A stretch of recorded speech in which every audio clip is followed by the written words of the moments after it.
बंगाल विधानसभा election के दूसरे और अंतिम चरण के लिए मतदान चल रहा है। मैं इस समय उत्तर कोलकाता में सुबह सुबह की कुछ कतारें खोजने की कोशिश कर रहा हूँ। ये थोड़ा मुश्किल रहा है।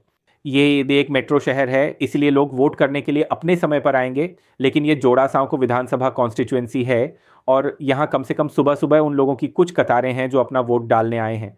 अब या शायद विधानसभा इलेक्शन में निर्णायक चरण है। 142 सीटें हैं जिन पर चुनाव हो रहा है। 3.21 करोड़ मतदाता हैं और पिछले इलेक्शन में इन 142 सीटों में से 120 से अधिक सीटें तृणमूल कांग्रेस ने जीती थीं। अब ये उस तरह का प्रभुत्व है जो इस क्षेत्र में तृणमूल कांग्रेस का था। अब मुझे ये बताना होगा कि यह इलेक्शन बहुत कड़ी सुरक्षा के बीच हो रहा है। हालांकि निश्चित रूप से इलेक्शन आयोग ने अपनी व्यवस्था की है, जैसा कि वे आमतौर पर हर समय करते हैं। साथ ही बंगाल के उन जिलों में भी भारी सुरक्षा है जहां चुनाव हो रहे हैं। वास्तव में केंद्रीय सशस्त्र पुलिस कर्मियों की रिकॉर्ड 2321 कंपनियां यहां हैं। ये किसी एक विशेष चरण के लिए अब तक का सबसे ज्यादा है और यह शायद चुनावों की अस्थिरता को दर्शाता है जिस तरह से वे इस बार बंगाल में आयोजित किए जा रहे हैं। जैसा कि मैंने कहा, 142 सीटें, 1400 से अधिक उम्मीदवार और यह दक्षिण बंगाल के कई जिलों में है। और कड़ी सुरक्षा के बीच चुनाव और बहुत बहुत से मतदाता निश्चित रूप से अपना वोट डालने के लिए सुबह सुबह बाहर आ रहे हैं। शायद ग्रामीण क्षेत्रों में संख्याएं अधिक होंगी, संख्याएं बड़ी होंगी कलकत्ता या कोलकाता में। तो मुझे लगता है कि हम दिन भर एक स्थिर मतदान देखेंगे और ये सभी लोग जो आप यहाँ देख रहे हैं, खासकर बुजुर्ग, वे सभी अपना वोट डालने के लिए सुबह सुबह बाहर आए हैं। आप अभी फ्रेम में उन लोगों में से एक को देख सकते हैं और ये सभी लोग अपने मताधिकार का प्रयोग करते हुए।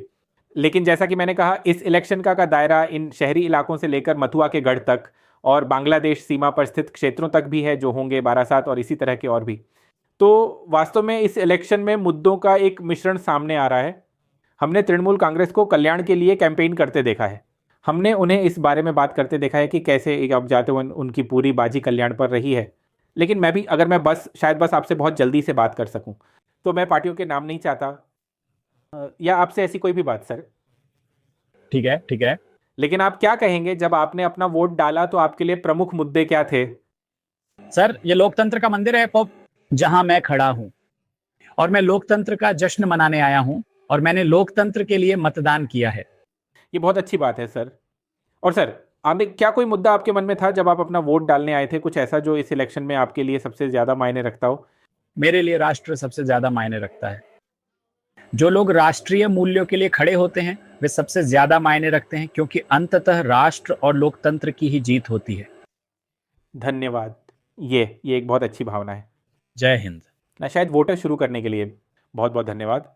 और आपका नाम क्या है सर? माफ कीजिए। मेरा नाम डॉक्टर है, मनीष अग्रवाल। धन्यवाद डॉक्टर मनीष, आपका बहुत बहुत धन्यवाद। तो बहुत बहुत अच्छी भावना मुझे लगता है उस मतदाता की ओर से जो कह रहे हैं कि वे लोकतंत्र को महत्व देते हैं और इसीलिए वे सुबह सुबह अपना वोट डालने आए हैं। उनकी तरह और भी बहुत बहुत से लोग हैं जो सुबह सुबह अपना वोट डालने आए हैं।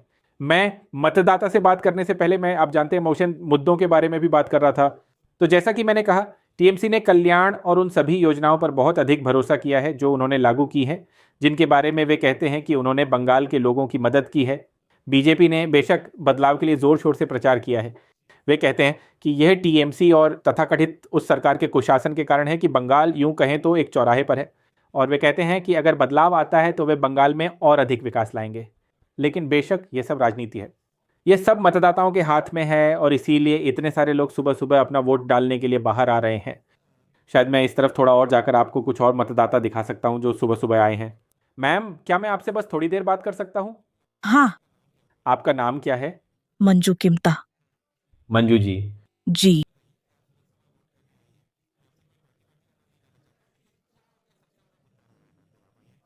बहुत बहुत धन्यवाद। सर, आपका नाम क्या है? दीवान पॉल। दीवान पॉल, मुझे कोई पार्टी नहीं चाहिए। असली उद्योग के लिए दरअसल या उद्योग और शिक्षा, आपको लगता है कि ये आपके लिए दो बड़े मुद्दे हैं? हाँ। और मेरा मतलब है, क्या आपको लगता है कि उद्योग और शिक्षा के मामले में पर्याप्त काम हुआ है, मान लीजिए पिछले 2 दशकों में, या ऐसा कुछ?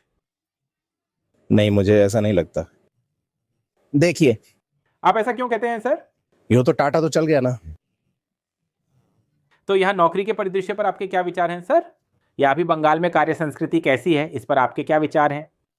दे बंगाल का जो काम का कल्चर है, मगर तो पॉलिटिकल इश्यू है, इसीलिए ये नहीं हो पा रहा है। हो जाएगा। धन्यवाद। धन्यवाद। बहुत बहुत धन्यवाद। तो मुझे लगता है मतदाता इस बारे में भी अपनी राय व्यक्त कर रहे हैं कि उनके प्रमुख मुद्दे क्या हैं, लेकिन यहाँ बंगाल में वोट जारी है और कोलकाता में कुछ कतारें, और कोई ये कल्पना करेगा कि कतारों की संख्या या कतारों में लोगों की संख्या ग्रामीण इलाकों में ज़्यादा होगी।